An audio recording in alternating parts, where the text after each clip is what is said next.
I forgot. Welcome to this year's second legislative hearing for the Environmental Safety and Toxic Materials Committee. I'm Robert Wachowski. I'm the chair. I would ask the sergeants, I see that we do have a quorum, but I would ask that we have call the missing members' offices. Before we take the roll, I'd like to welcome our newest member to the Environmental Safety and Toxic Material, Mr. Donnelly. Welcome here. Look forward to working with you on the matters that come before our committee. Madam Secretary, please call the roll. Wachowski. Here. Miller. Here. Campos. Here. Chesbro. Davis. Donnelly. Here. Fuhrer. Lowenthal. Morale. Here. A quorum is present. I'd like to remind those present that the committee has asked representatives from the Certified Unified Program, or CUPAs, along with the California Environmental Protection Agency, to join us at this hearing today. We're looking forward to their status update on local agency environmental protection program. We will hear from them after the presentation of the bills. Now, we have 4 bills on our agenda today. All of them has been authored by the chair. So, therefore, at this time, I'd like to hand the gavel over to the vice chair, Mr. Miller, to conduct today's hearings.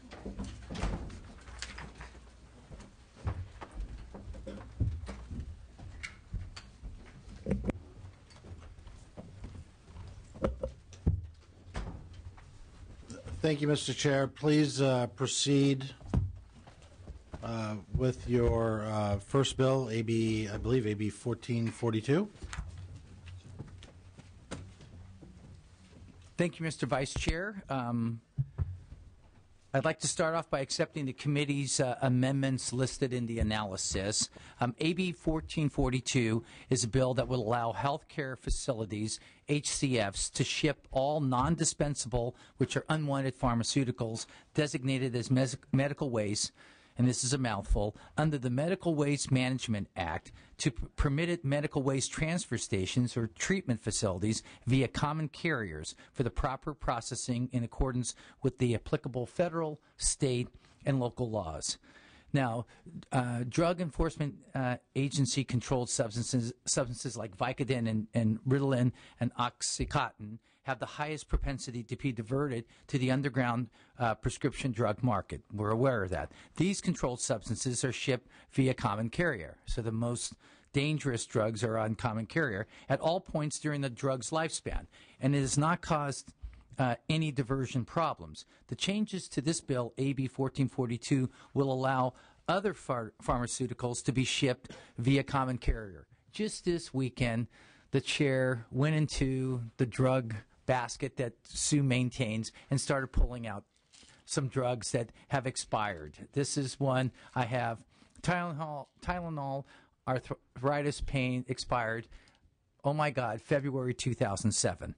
Now, if I were a retail pharmacy like Walgreens and I had these 2 bottles, okay, of Tylenol arthritis pain, I would have to treat them very differently.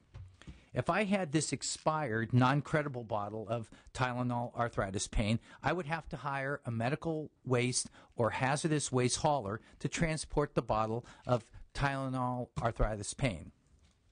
If, on the other hand, I had this new credible dispensable bottle of Tylenol arthritis pain, I could ship it via common carrier under current law. You see the seal is still on here. Since a drug is only hazardous if it is non-creditable, we are allowing drug manufacturers to determine whether a drug is hazardous simply on its value, not on the chemical properties. This is the same drug. This one's expired. This one's not expired. Why is one hazardous? AB 1442 seeks to remedy this problem in the current law. This is a common sense measure. I borrowed that from the budget chair, Friedenberg. I love Blumenfield, and I say it's always a common sense measure.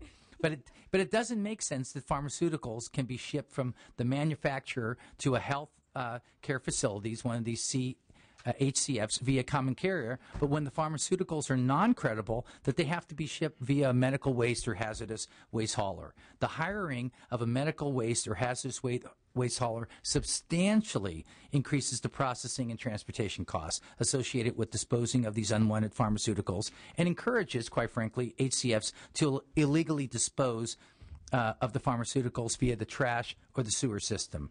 AB 1442 will make the process of handling pharmaceutical waste faster, more economical, and easier for businesses to comply with. Let's make it simple and easy for people to comply with our environmental laws. It is important that we remove these unnecessary regulations on our businesses. Removal of these unnecessary regulations will help to ensure that we keep our waterways clean and prevent diversion. In short, under the Medical Waste Management Act, healthcare facilities must process the same unwanted pharmaceuticals in different ways and at substantially different costs, depending on whether the pharmaceutical drugs may be returned to the manufacturer for credit. In light of the risks to the California water supply and the environment, allowing all HCFs to utilize common carriers for the transportation of all unwanted pharmaceuticals simply makes sense. Now, I'm pleased to have witnesses with me today. I have Mr. Harvey, Mark Harvey from EXP Pharmaceutical, and Rachel O'Brien here from the California Product Stewardship Council. Notwithstanding the fact that the chair referred to himself in the third person in that presentation, I will move the bill. All right, the bill has been moved and seconded, and we'll go into testimony right now. Thank you. Ladies first. Oh, thank you. Certainly. Hi, Chair, members of the committee, Rachel O'Brien on behalf of the California Product Stewardship Council. Our organization is concerned, of course, about the challenges of pharmaceutical waste, and after reviewing AB 1442, we do believe that the approach taken in the approach to take in healthcare facilities to ship all unwanted pharmaceuticals to permitted waste transfer stations or treatment facilities via common carrier is a great approach and a good step in the right direction. I'd also like to note that we do support the proposed amendments and look forward to those being adopted. We are in support of the bill. Thank you. Thank you.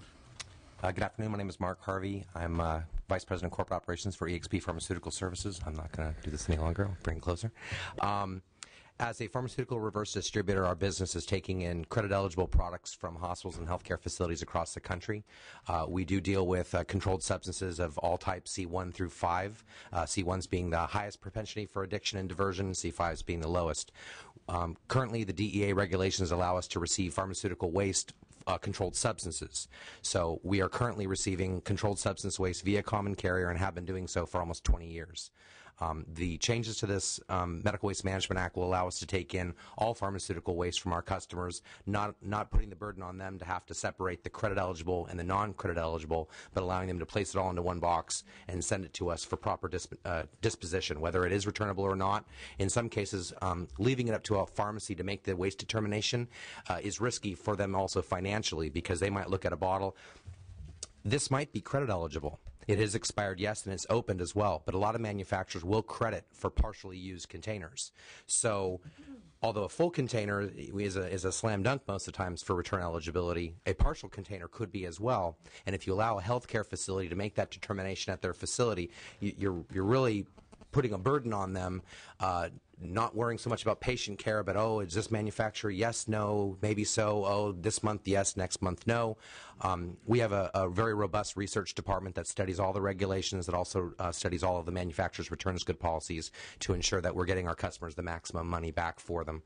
And as Bob said, we do run into a lot of customers who don't know quite what to do, and they end up discarding a lot of the material in inappropriate ways. The cost savings for the healthcare facilities is also a very large thing. So we definitely support this bill. Thank you. Thank you. Next. My name is Robert Ellis. I work with Mark Harvey at EXP, and I am the Regulatory Compliance Officer, here to maybe answer any technical questions. Okay, great. Thank you. Are there any witnesses, any additional witnesses in support?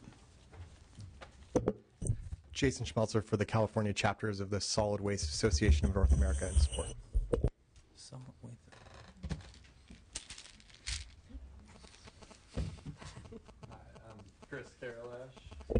Chris Karalash with Sierra Club California, and we are in support of AB 1442. Great, thank you. Any additional in support? Any witnesses in opposition? If not, any questions from members? Ms. Campos. Okay, just one question. When you were talking about the common carriers, is there a certain service that is used within your industry over another one? And I'm not going to assume, but is the packaging labeled that what's in the particular, or how? I'm just wondering, how does this transport from A to B? Well, for the most part, we utilize UPS, but we also use FedEx and also LTL carriers to bring the material to our facility. It is required by DOT to have an ORMD label on it, otherwise regulated material -D. It has to go common carrier. It cannot go via air, so it has to go via ground. And that's the primary way that we receive the materials currently. As Bob was saying, an item that is obviously credit eligible comes into our facility by the thousands of boxes a day. An item that cannot come via common carrier is left at the healthcare facility for them to have to decide how to manage that material. Right, thank you. Any additional questions, comments? If not, Mr. Chair, would you like to close? I urge your aye vote. Okay. Recommendation is due pass as amended to appropriations. Please call the roll. Wachowski. Yes. Wachowski, aye. Miller. Aye. Miller, aye. Campos. Aye. Campos, aye. Chesbro. Aye. Chesbro, aye. Davis. Donnelly. Aye. Donnelly, aye. Fuhrer. Aye. Fuhrer, aye. Lowenthal. Morale. Aye. Morale, aye. 7-0. Your bill is out. 7-0. Mr. Chair. This next bill is AB 1566, which provides statewide consistency throughout the above-ground storage tank, or AST, program. Before I launch into the bill, I'd like to take the amendments that I think have been passed around, which clarifies the administrative penalties specified in the bill can't be assessed for the same violation for which a civil penalty has been imposed. So we're not trying to double dip here on civil and criminal penalties. Now, let's on the bill. As you know, I've been working closely with the Coupas. We'll hear from them later on today, over the past year and a half, to streamline the regulations of petroleum storage tanks. AB 1566 is part of the effort.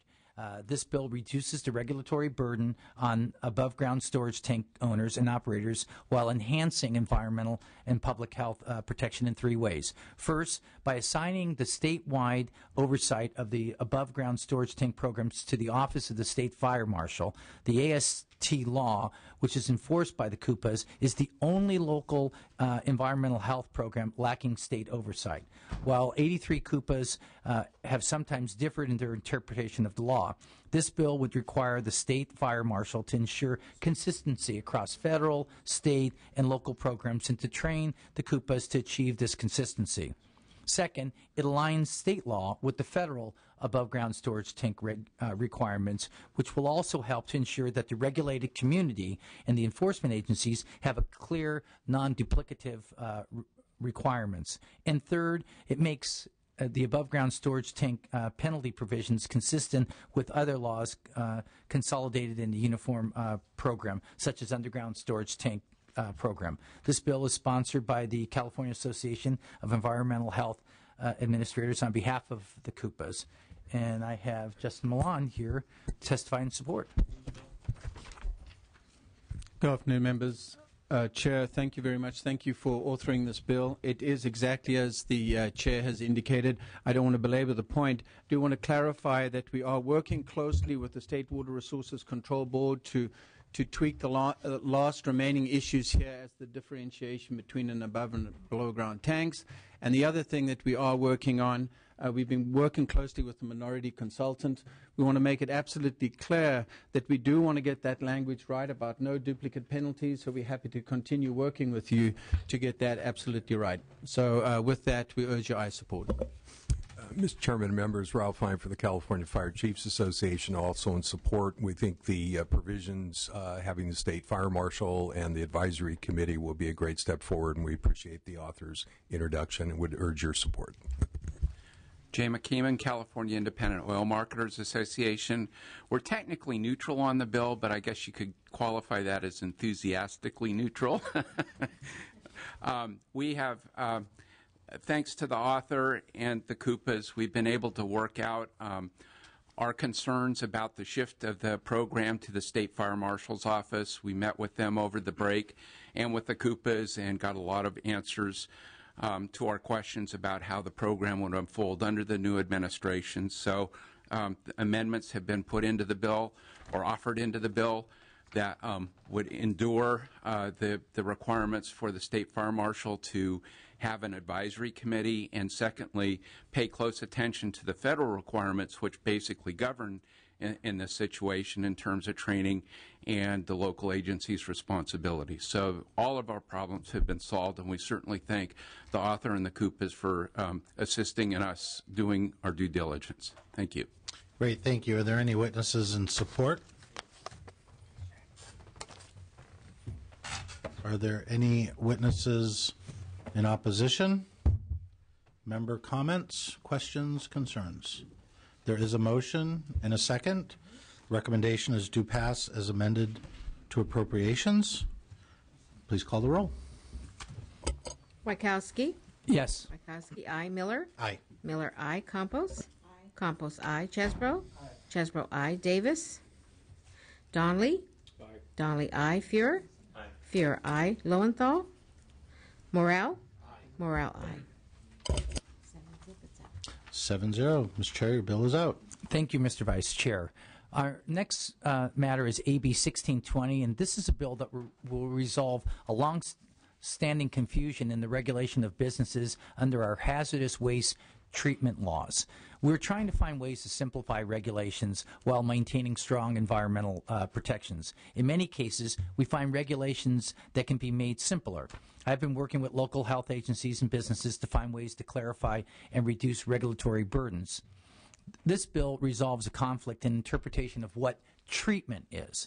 AB 1620 clarifies a difference in interpretation among some local agencies and between local agencies and the DTSC over whether collection of shop floor dust and compacting the waste rags constitutes hazardous waste treatment or not. So we're just taking rags and we're putting them in a bag, and whether that's treatment. This practice takes place mainly in the printed circuit board facilities and polishing and grinding shops. We have seen cases where businesses have been cited by the state, yet considered to be in compliance with the law by local agencies. This conflict in interpretation has led to frustration, unnecessary additional costs to both the regulated community and to the regulators. This is just one of the number of clarifications and revisions to the law and regulations that the Koopa Forum Board is considering after having surveyed the local agencies and the regulated community. The bill is once again supported by the California Association of Environmental Health Administration, and I don't know of any opposition. And I have... You want to say something positive? Artfully stated, I urge your aye vote. All right. Bill's been moved and seconded. Any witnesses in support? Any witnesses in opposition? Any questions, comments, concerns from members? If not, motion is do pass as amended. No, not as amended. Hold on, do pass to appropriations. Clerk can call the roll. Wachowski? Aye. Wachowski, aye. Miller? Aye. Miller, aye. Campos? Aye. Campos, aye. Chesbro? Aye. Chesbro, aye. Davis? Donley? Aye. Donley, aye. Fuhrer? Aye. Fuhrer, aye. Lowenthal? Morrell? Aye. Morrell, aye. 7-0. Your bill is out. Thank you, Mr. Vice Chair. Before I present on the final bill, there's a series of technical amendments suggested in the committee analysis, and at this time I'd like to accept those as author's amendments. And I would like to thank Assemblymember Smythe, who is a co-author of this bill, for his cooperative spirit in moving forward. This is AB 1701, which is our underground storage tank legislation. In California, we have over 9,000 underground storage tanks that need to be cleaned up and need to be cleaned up. AB 1701 provides for a simplified and uniform local agency certification for the oversight of underground tank cleanup. The bill allows cities and counties to implement the underground storage tank cleanup program subject to certification by the State Water Resources Control Board. Now, this bill is a result of a December hearing that this committee held in San Jose that looked at underground storage tank cleanup program. We were a little frustrated that not a lot of the tanks were getting the final sign-off from the local CUPAs, and so this is one step to correct that. The multiple local agencies with responsibility for cleanup oversight result in a highly varied local requirements and processes for the cleanup of underground tanks. This variability has led to delays in site cleanups and increased state and business costs. The bill may need some additional work as we hear from the full range of local agencies, like my own Alameda County Underground Agency, that may have a unique issue. But this bill is supported by the California Association of Environmental Health Administrators, once again, and we have support by the California Independent Oil Marketers Association. I don't know of any opposition at this time. Well, we have, I represent the Core Environmental Foundation. And speak to them. So I have some witnesses here that are in support of it. And we are, as Jay before said, we are positively neutral about it. And we support the goals of AB 1701. We thank you very much for your bipartisan support of important legislation and the significant work with AB 291 and AB 358. We have some concerns that we would like to bring to the attention of the committee. One of the concerns is greater agency interaction. We hope that AB 1701 will lead to greater consistency of regulatory oversight. A recent case exemplifies the problem where a responsible party was directed by a regional board to perform a specific task, and when they sought reimbursement some months later from the cleanup fund, the cleanup fund denied all of the costs on the grounds that the work was not necessary. The UST cleanup fund and oversight agencies need to work together. They need to work together up front to determine what work is necessary, and the fund should operate as it was intended, a reimbursement mechanism. Another concern is that we are looking for greater transparency and appeal processing. Effective transparency is needed on how oversight agencies and the UST Cleanup Fund perform. In present time, appeals take years. Recent administrative changes to the UST Cleanup Fund are stopping the cleanups. Responsible parties, they wonder why all site work except some groundwater monitoring has stopped, and others are told that reimbursements may get delayed indefinitely. With the lack of transparency, companies have stopped projects and are laying off experienced people.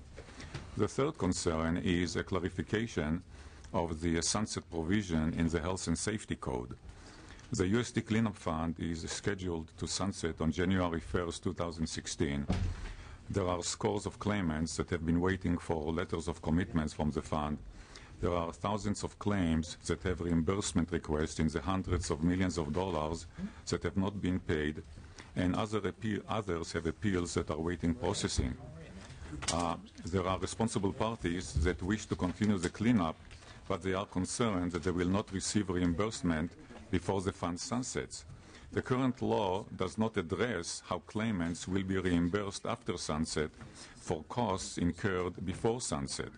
A clarification is needed, otherwise corrective actions will start costing to a stop. The last concern is the fund sunset date. With less than 4 years until the fund is scheduled to sunset, responsible parties are concerned about their ability to close their cases before January 1st, 2016. And they are concerned about the viability of the California Cleanup Fund at this time. Responsible parties will be more understanding about cleanup delay with the assurance that the cleanup fund will be available longer. In conclusion, CORE In conclusion, Californians, they want clean environment, they want their groundwater and their health protected, and they want their hard-earned dollars used effectively to benefit small business. Your current legislation, AB 1701, as well as your prior legislation with AB 291 and AB 358, certainly they lead the way. And we at CORE, we look forward to working with you and with the stakeholders on these important goals. Thank you very much. Jay McKeeman with California Independent Oil Marketers Association. We are enthusiastically in support of this measure, so no qualification there. We sincerely appreciate the Assemblyman joining forces with Assemblyman Smythe in this effort. It's a true bipartisan effort, and it's something that needs curing. This is regulatory reform at its finest. It's taking care of problems in terms of agency symmetry and responsibility. It also provides, with the amendments being offered today, an ongoing review of the local agencies in terms of their performance and their efficiencies, and that's really important. And bottom line, it's another step in the right direction towards having a cleanup fund that is the model for the rest of the nation, and certainly is something that's laudable in terms of protection of the human health and environment in California. We urge your support on this measure. We agree with CORE that there are a lot of issues that are still resonating in terms of the ongoing administration of the program, and we certainly look forward to working with them, the author, both authors, and the Water Board in terms of the right way to solve those problems. Thank you. Thank you. Thank you. Mr. Chair, Justin Malone for the Environmental Health Directors. I don't want to restate what's been stated before. Just one caveat. The local environmental health directors aren't actually representing all the jurisdictions here. It's a complex web of different delegations over the years. So as the author qualified, that there may still be some local jurisdictions that want to add their voice to this as we move forward. So we're very much in support. It is a qualified support pending more feedback from folks in case there are issues that we haven't fully addressed. I did want to echo what the gentleman from CORE said. We do recognize that there is a need for an improvement of this petition process, the current petition process. Our understanding from the State Water Resources Control Board is they're going to do this administratively. They're going to assign some additional dollars. They're going to assign some additional staff. They're going to fix the process. They're going to make sure that we don't wait 2, 3, 4 years to get a resolution. Whatever the resolution may be, we want to see that process expedited. So we completely concur, and we'll also hold their feet to the fire to get that done administratively. Finally, this is another one of those efforts to actually make the program work better. And hopefully, once we've shown our good faith between the state, the locals, and the folks involved, that we will look towards expanding the sunset of this program. But we want to get a house in order first. So with that, we urge your aye vote. Great. Thank you. Mr. Fuhr. Thank you, Mr. Chair. So, I'm going to be supporting legislation today. This is, I think, an example of legislation that moves the ball forward, but as has been stated, there apparently is significant work that remains to be done. This is a foundation, but it's not the end. And I'm going to make some comments today, in part because I'm not going to be here next year, and I do want to underscore a couple points that have been made at the table. We talked about the sunset issue. I think that it's quite clear that all of us want to assure the cleanliness of our groundwater. All of us want to assure public health, and that requires a degree of certainty in the marketplace. People need to be cognizant of the assurance that if they do work, they'll get paid for it. And so I don't know enough, as I'm sitting here, to know whether the sunset issue is going to be resolved with some alacrity or going to take a while. Maybe it's something that can be addressed this year in legislation as it moves forward. But the mere fact that there are several years between now and sunset doesn't change the fact that work is going to begin or be in process during that period, for which those who do the work need to be assured that they'll be paid. The second thing I wanted just to again underscore is I don't know how prevalent the issue that has been raised today by CORE is. Regulator says this work is necessary, do it, other regulator says, that's nice, but I don't abide by that regulator's views, you can't get paid for it. How on earth we can allow that degree of uncertainty to pervade this process, I don't know. And I am not confident, as I'm sitting here, that that issue is being addressed. And I don't know to whom to address the question, but as a generic matter, I mean, none of us has an issue as a dog in the hunt on a particular example, but we can extrapolate from that example and be concerned about this being a more pervasive problem. Is there anybody here who can speak to the speed with which we can ensure that doesn't happen in the future? Assembly Member Few, I'd like to take a crack at it. I think the Water Board should be here to answer as well, to augment our answer. But I think there are three situations. In some cases, I think you have some local jurisdictions that don't actually operate within the sphere. They're doing the oversight cleanup of some sites that aren't getting this RUST fund. So that's one situation. The other situation is I think we have legitimate differences which we are trying to address with what we call the low-risk policy that the state water board's working through, and that is the procedural way of determining whether a site's adequately clean. And that is a separate process to this. So, but that's not a different issue, though. I mean, maybe it's the same, but let's be clear. Here's what I want, pretty clean and simple. The state determines, I'm going to speak in extremely basic language, the state determines that this is a dirty site and needs to be cleaned up. The state has regulators who have apparent authority on behalf of a public agency to determine this is necessary work. Those regulators convey to a contractor, this work is necessary. It cannot be that subsequent regulators say, we're not going to pay you for it. How can that be? In law, there's a notion of apparent authority. And the point is, when one has apparent authority, those who rely on that authority are entitled to do so. In this situation, there's clearly apparent authority here. We have regulators who are empowered by the state to take an action. They direct that that be done.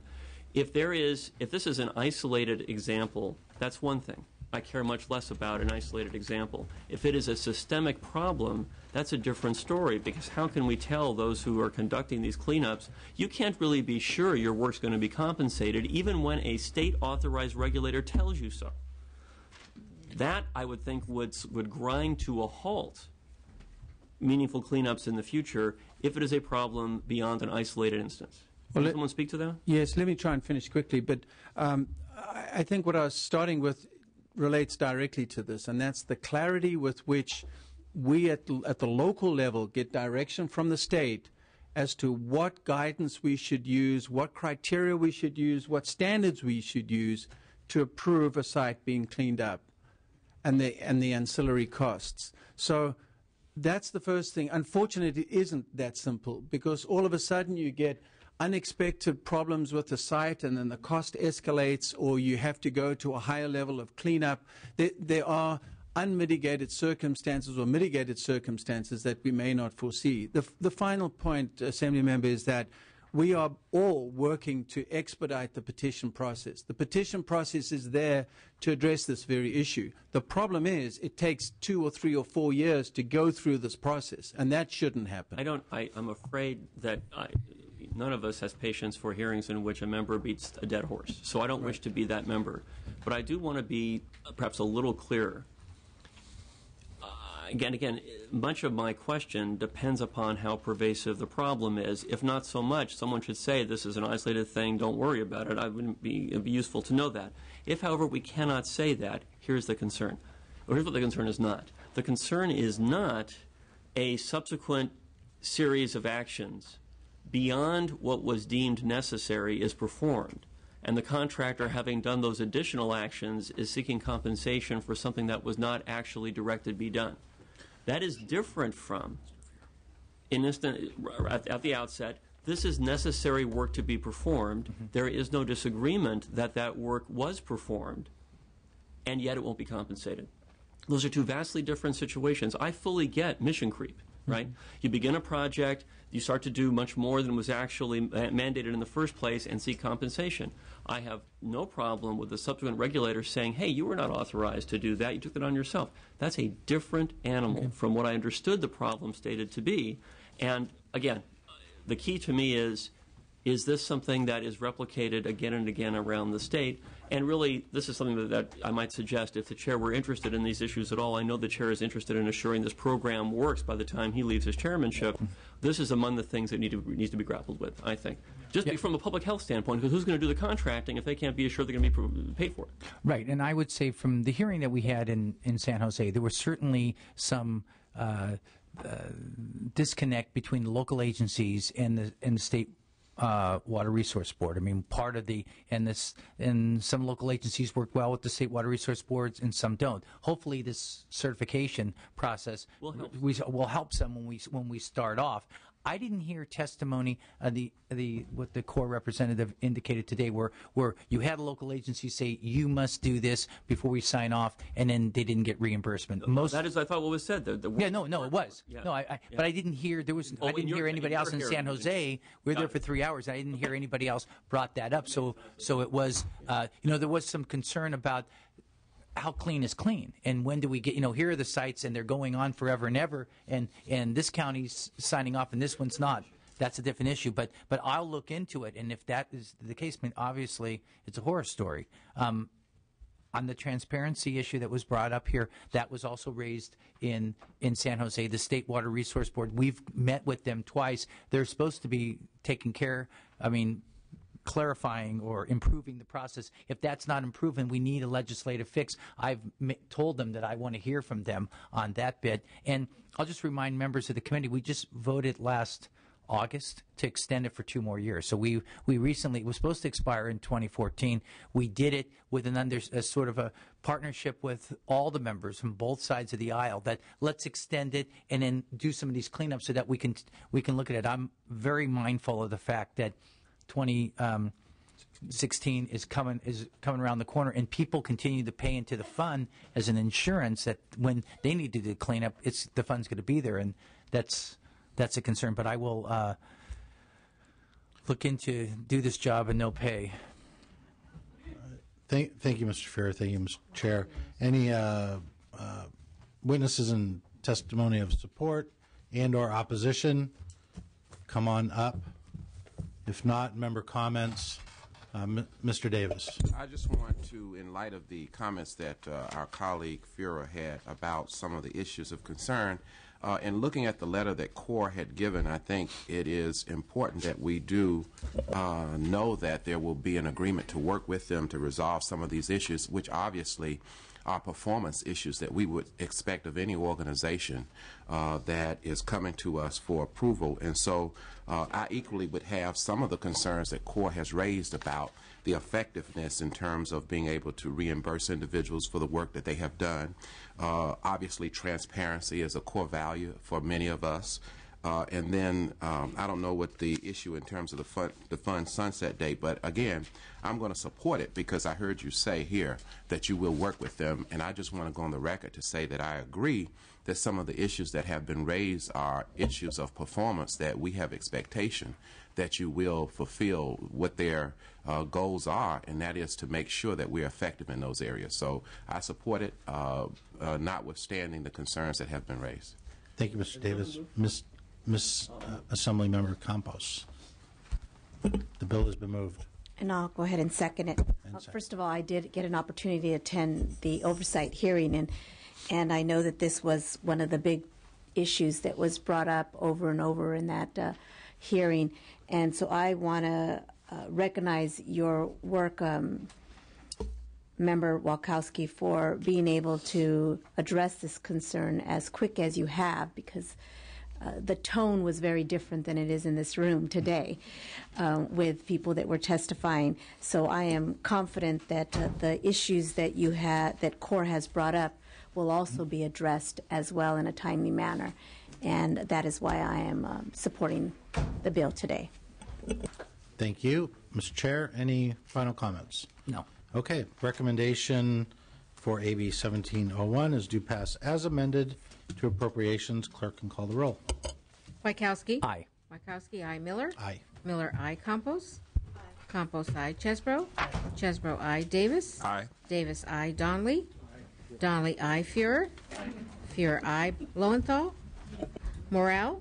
Aye. Morale, aye. Bill is out 8-0. Congratulations. And I will hand the gavel back to you. Okay, and we will hold. We will hold the roll open as needed for any members that miss votes on earlier measures that were brought up. Now we're going to move to our Coupa briefing.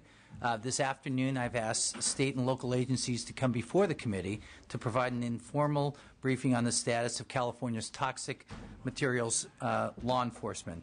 In California, we have a unique state and local collaboration for local, state, and federal environmental regulations. With so much of the on-the-ground enforcement being carried out by local agencies, I believe that committee members would benefit from a status report on inspections and permits. The Certified Unified Program Agencies, known as CUPAs, were authorized in legislation in 1993. The goal of the CUPAs was to consolidate and make more effective administrative, permitting, and enforcement activities of state and federal environmental and emergency management programs. The CUPAs are responsible for the administration and enforcement of 6 environmental programs: hazardous waste, above ground and underground storage tanks, hazardous materials inventories, and fire code programs, and extremely hazardous materials accidental release. I'd like to invite Mr. Johnson, Ms. Rothschild, Ms. Gibbons, and Justin Milan to come and explain these programs. Thank you, Mr. Chairman, committee members. Thank you for the opportunity to speak to you today. My name is Don Johnson. I'm Assistant Secretary for the California Environmental Protection Agency and responsible for overseeing the Unified Hazardous Materials Program for the Secretary of EPA. You know, this is perhaps one of the most unique environmental protection, public health protection programs in California and maybe even in the United States in the way that it's organized. It's a program that values the partnership between local government, state government, and federal government in implementing a very complicated set of chemical protection laws in the state of California. As was mentioned, the law was originally put in place in 1993 through SB 1082. And if you remember back to that time, that's when we had a really bad economy. We had a previous 20-year period where there had been multiple environmental programs created nationally, locally, and at the state level. And these programs had basically piled on top of one another with multiple agencies responsible for many times a lot of the same things. Anyway, so the focus here was to try to untangle that regulatory confusion that existed. And for the business community, especially at that time, you heard a lot of the same things that you hear now, that because of the confusion of the way these laws were being regulated, it was driving businesses out of California. It was difficult for businesses to operate. And so that was another big focus of trying to fix those problems. So as was mentioned, the scope of the program, they didn't try to tackle all environmental programs, but they focused on 6 of the major chemical protection programs in the state. So as was mentioned, it includes a hazardous waste generator program and also the on-site tiered permitting program, which is part of that. The hazardous materials response and inventory program, which is safety for businesses that store chemicals on site. It included the accidental release program, which is about 2,500 of the largest chemical manufacturers in the state that present a particular risk to the communities around them. The underground storage tank program, the above ground storage tank program, elements of the fire code for storing of hazardous materials. So you see it's quite a diverse program area, and that encompasses about 125,000 businesses in California. So it's pretty good size. The goals of the program were to improve public health and protection, reduce regulatory confusion for businesses, divide up the responsibilities between local, state, and federal government in implementing these programs so that reduce the confusion and the overlap that existed, and assure the programs are implemented in a coordinated, consistent, and consolidated way throughout the state, and then also to assure that there's consistent enforcement of environmental laws. So what's unique about the way the program's organized is the governance structure, because it did divide up and put a lot of responsibility on local programs, but it also left the state responsible for statewide policy and oversight through coordination with the federal U.S. EPA, which also has parallel programs in this state, in this area. So the Department of Toxic Substances Control acts as the lead agency for hazardous waste. The Office of the State Fire Marshal acts as the lead agency for the fire protection piece for hazardous materials. The State Water Resources Control Board is the lead agency for underground storage tanks. The California Emergency Management Agency is the lead agency for the chemical storage piece of it. And the Office of Environmental Health Hazard Assessment provides technical expertise on the risk associated with certain chemicals, on how they're regulated. So those are state levels. And then through the Office of the Secretary, we coordinate those activities. Local government, which is called the CUPAs, Certified Unified Program Agencies, have been certified by the Secretary to implement the program. So they've been delegated or given that kind of as an extension of the state programs. They do the inspections. They do the initial, what you would call permitting, in the sense that they receive all the notifications. And they do enforcement actions. And they follow statewide policies, which are designed to be consistent in their approach. So, and then we also have a governance structure where local government, state agencies, and federal government come together, and we work out the policy issues and try to make sure this thing works and functions accordingly. So accomplishments that we've had in the last 20 years, we've certified programs so that we have functioning programs in every state.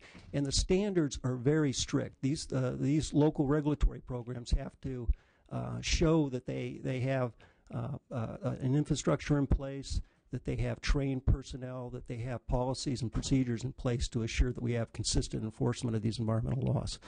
We've developed a lot of model inspection and enforcement elements that are used statewide.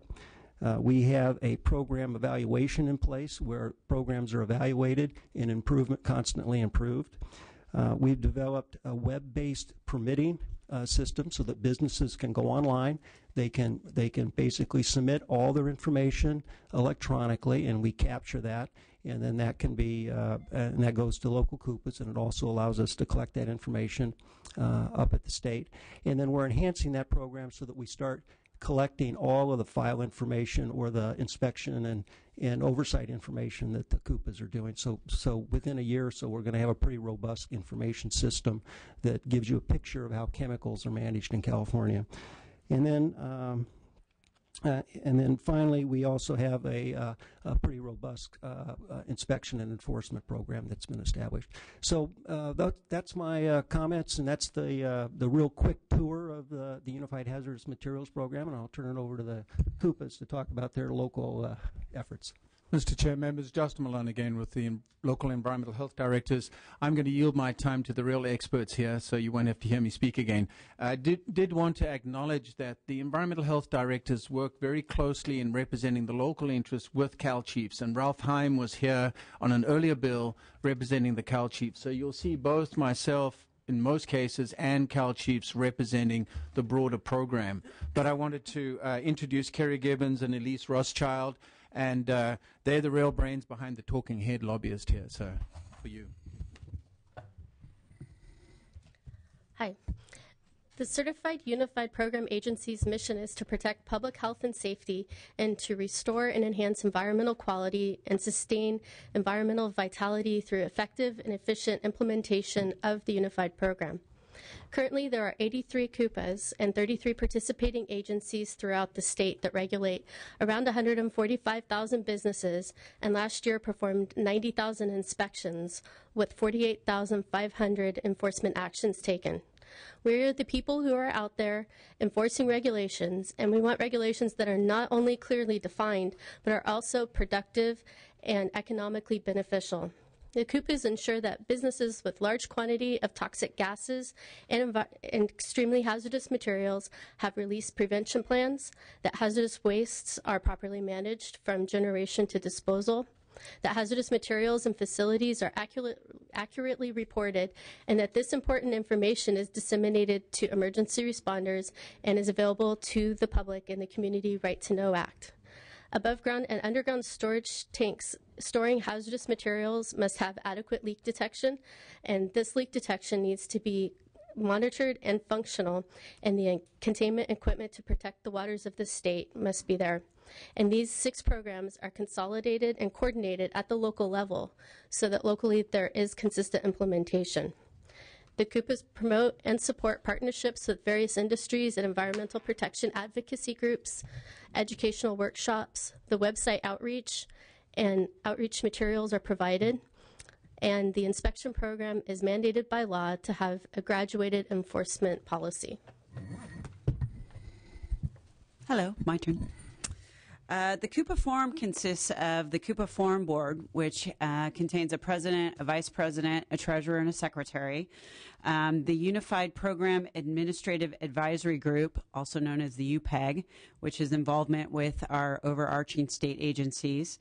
The regional forums, which consist of South, Central, North, and Bay areas. We have issue coordinators, technical advisory groups called TAGs, and steering committees. Our training and outreach this year, we have an annual conference that this last year had 12 tracks, 125 classes, and 1,200 participants. It was our largest ever and was extremely successful. We're also working on improving our website, so that is a tool for CUPAs and businesses to get information. And we are entering the world of social media. Stay tuned.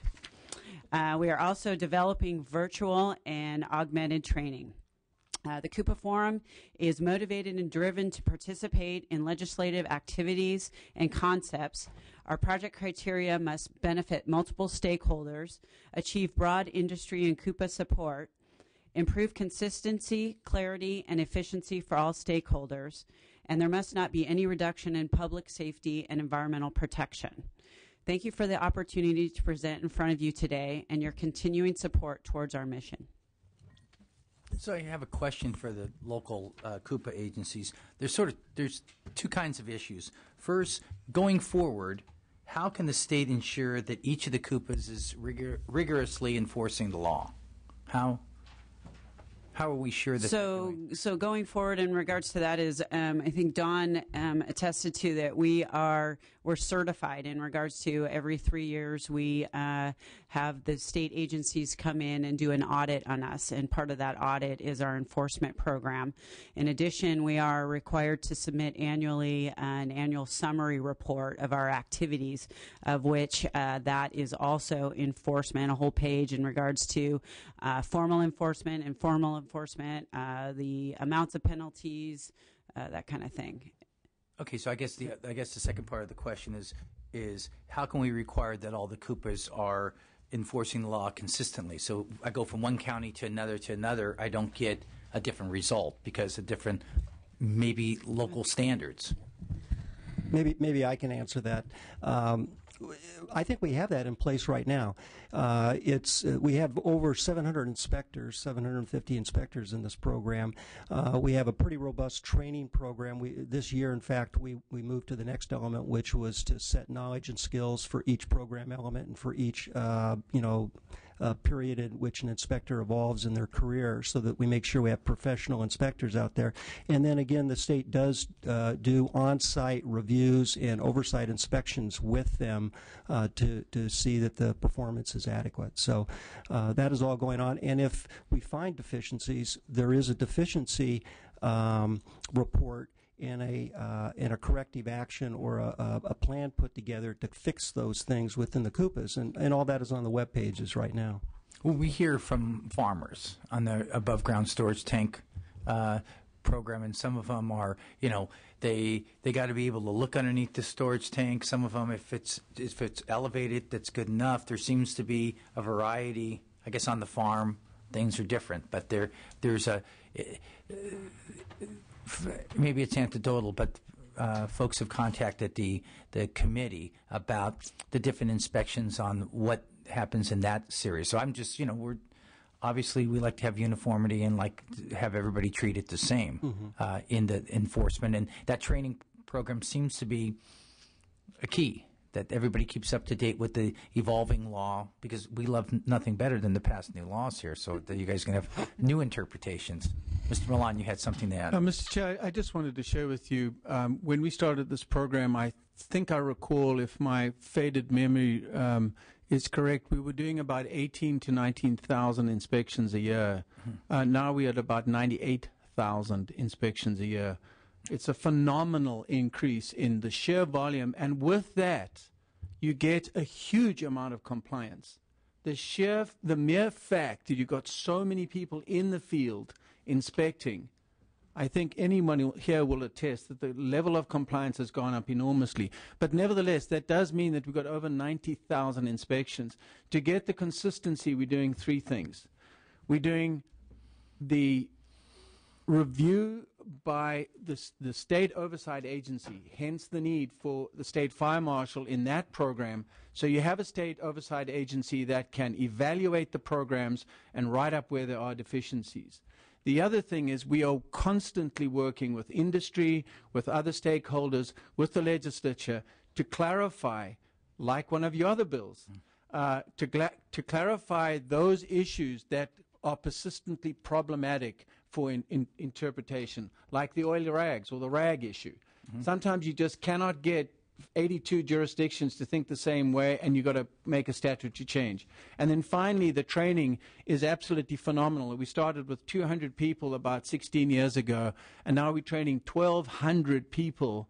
And those training courses go down to the minute detail where we're actually looking through inspection reports and calibrating, that's the word we like to use, calibrating these 700 people to pretty much sing out of the same hymnal. Now, we're not going to get automatrons. It's not going to be perfect. And sometimes that imperfection is insisted by the industry that we regulate them because they need some latitude because of certain circumstance. But I do think we're doing a damn good job, and I think that we have the fundamental blocks in place in terms of the training, legislative oversight, and state oversight to make that happen.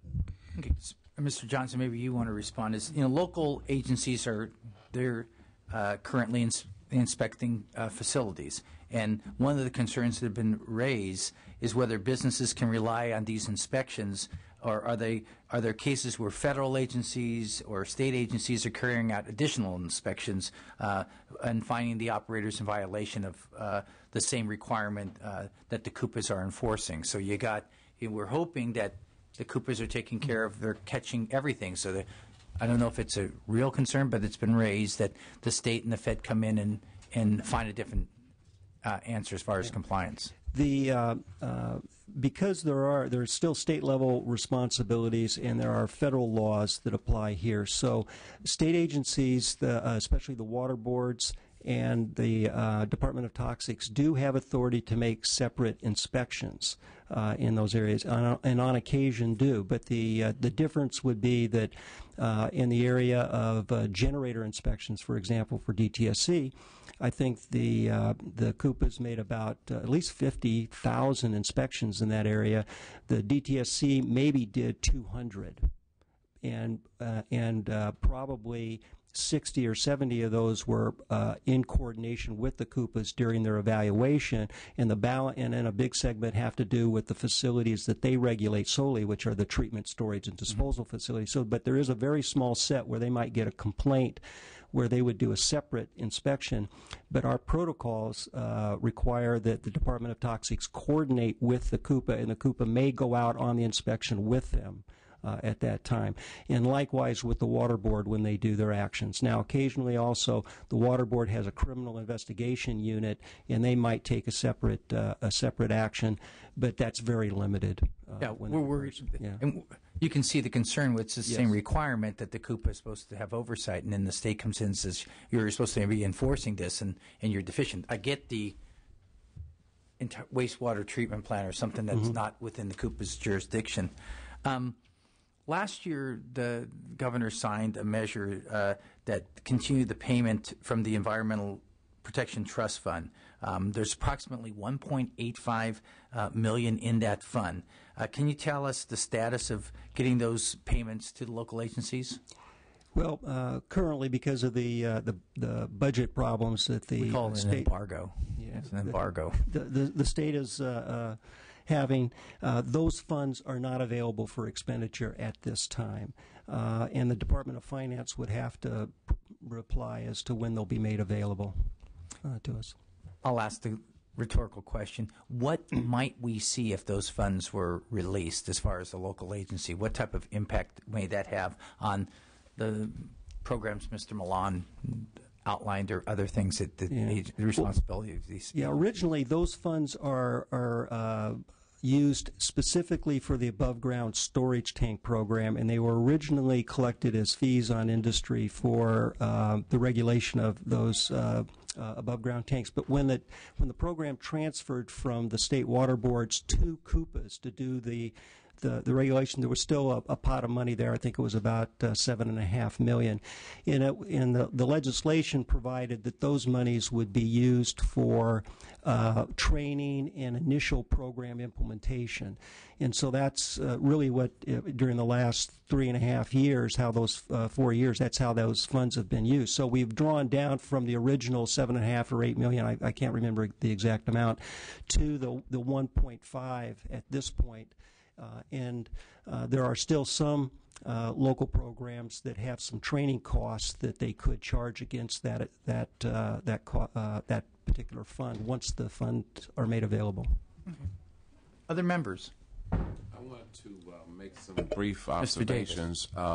I understand the role and responsibilities are divided up by, I guess, would you say, federal, state, and local government. And in that division, I guess it is paired with some of the policies that are respectively a part of each government. So, for example, if in fact there is a state requirement, then that role and responsibility for oversight is assigned in terms of role and responsibilities to the state and so forth and so on with federal and local government. Is that pretty much how the division has gone in terms of assigning roles and responsibilities to each level of government? Yeah. The division of labor basically has put the more detailed implementation of the program with the Coupas, and so the inspections and the permitting, the interaction with the businesses that are starting up, those are best handled locally. You know, so to speak, they know the beat where they're at. So where the state agencies are able to work with the regulation development, the bigger policy issues to make sure that everybody is basically implementing the same rules statewide when they're dealing with their businesses, and help with the training to make sure everything is done consistently. Federal government, basically, we're just trying to coordinate so that we don't get a miss of U.S. EPA requirements and have them start taking separate actions in California. For the most part, they defer to this program and work with us, and that's the way it's worked for the last 15 years. And then local government, you mentioned local involvement as well. How does that play out? I mean, with the Coupas? Yes. Yeah, the Coupas do the lion's share of the work in the regulation. So I guess the core value here is collaboration between levels of government and a Coupa. Yes, sir. It's and that's the uniqueness of the program, is it's very much a partnership, and it's been working that way. And for some of the issues that you've mentioned, when these come up and they appear to be statewide issues, we have technical committees and steering committees that consist of both local government, state government, and federal government representatives, and we kind of hammer that out at that point until we reach an agreement on how to best go forward with the program. I heard you in your testimony earlier say that you guys have a conference, I guess, where you have an opportunity to talk about best practices and look at improvements. What I'd like to see is involvement of the legislators in that whole conference process in an appropriate place where they can interact and get a probably firsthand view in the field to see what it is that you're doing. I'm not saying that that would create less questions when you come before us, but I think that that would be a great opportunity for many of us to see what you're doing with the stakeholders. Well, I'm Sacramento County Coupa, and we invite any of you to come along with us on any of our inspections, and we can orchestrate that through Justin, and then you can actually see what it's like to be out there in the field. Thank you. Actually, two quick things. One, I'm remiss. I should have brought copies of the agenda of our last conference. It's really, really impressive, but I will make sure that everybody in the committee gets a copy. Also, just to follow up on that, and members that aren't here, but staff that are here, we do frequently do that. We do ride-alongs in the food program and the solid waste program, other programs, so it doesn't have to be in Sacramento. If your district staff is interested, we'll give somebody a call up in LA, and we'll put you on an inspection truck, and you can go out and see what we do every day. We look forward to seeing you. Thank you. Staff, any questions? We have the specialists here? No. All right, members, this concludes our business today. Thank you, Coupa folks, for coming. Our hearing is now adjourned. Thank you, Mr. Chairman.